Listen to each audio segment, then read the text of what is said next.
All right, I thought it was a really good practice this morning, and typically this is a day where they're ready to get out and everything, but they were focused. They were really in tune with what we were doing.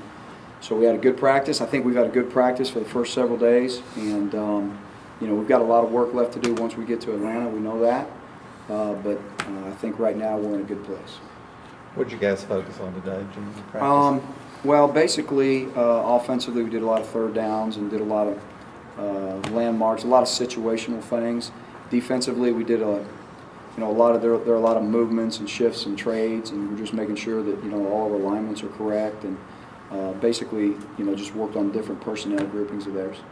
Have you settled on a number 3 tailback? We have not. You just kind of prepared to go with the 2 guys. Figure that's enough. Well, we'll work some other guys some more, but that's where we're headed right now. Do you know who'll start quarterback? I'm not going to anticipate any changes from before. But we got 4 or 5 days left of practice, so we'll see. So, I know you said you didn't want to put a time frame on coordinator hire or anything like that, but have you gotten any more headway, or do you have any sort of ideas? Oh, absolutely. You want to tell us? Oh, no. Do you anticipate happening after the bowl game now? Again, without trying to box myself in the corner with a timeline, that's certainly a very good possibility, yes. Do you think, with coordinators coming in and a lot of them wanting to be head coaches and things like that, is it do you focus on hiring to win right now, or for that first year, or do you try to get guys that you think are going to be there for a couple of years that are going to help you build recruits and things like that? Well, I think you hire the best guy. I think you hire the best guy, and obviously continuity is something that you would really like to try to have.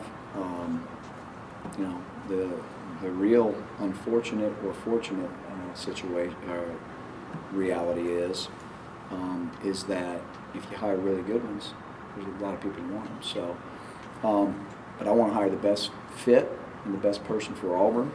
And obviously, continuity would be a big deal. But the most important thing, that it's the right, the right fit, the right in terms of just being on the same page and having the same philosophies. I mean, that's the most important thing. Is there any concern about recruits out there getting beat over the head with it being portrayed as a problem and all those things? Well, I can make this very clear. We are in a great place, and we have no reason to believe that the plan that we laid down 3 years ago, which is us going on a really direct path, we have no reason to believe that anything has changed. We've had changes in personnel and staff here. That's only simply because of the circumstances that they had in taking those jobs, and they had to do what was best for their family. So that happens all the time in college football. People will try to portray it however they want to, but the reality of it is nothing's changed, and we're on the exact same path that we were a month ago, 2 months ago. So people are going to spin it how they want to spin it, but I can assure everybody out there that there is absolutely 100% one direction that we're going, and it's been that's the same direction it's been going since we got here 3 years ago, and nothing's changed, and the future is very bright.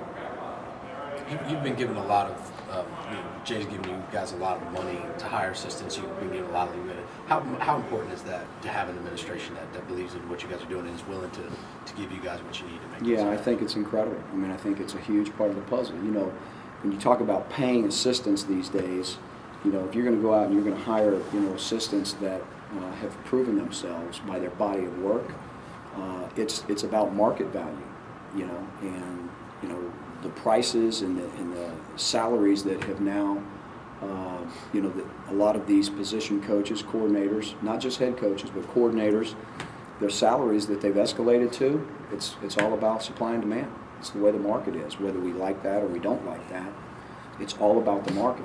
So you have to be able to stay within the range of the market, or you have no chance of getting, the top guys that you're interested in. So anybody that you go after, if they're a coordinator at a really good place or, been there for a long time, the reality is you're going to have to pay them because they're going to come back and pay them. and that's the way it works. But again, it's supply and demand. It's 200-year-old business measures. When you first got into coaching, would you have believed salaries would be where they are now? No, it's really been incredible. I mean, it's been incredible on how, over the last X amount of years, it's really all the salaries have escalated. But here's one thing you pretty much know in this, in just the business world, when the salaries go up, they're usually never coming down. When you set the bar, they're usually only going up, and that's the way we're at. That's where we're at, with college football. Anything else? The Friday night your banquet, you gave out some awards, and 2 walk-ons got the special teams. Can you talk about Corey Grant and then Daniel Pott? Yeah, it's great. It was really great to be able to award some guys that really have worked hard. Corey's been unbelievable in the weight room. He's been the ultimate team player. Anything we've asked him to do, he's done it. He's done it with a great heart and a smile. And then Daniel Pond just every day gives great effort out there. And those are things that for their teammates to see them do, knowing that they're doing this and they're doing it because they love football, that's really exciting for their teammates. The players have mentioned practice has been pretty physical last week. Did you get through it okay health-wise? I think so.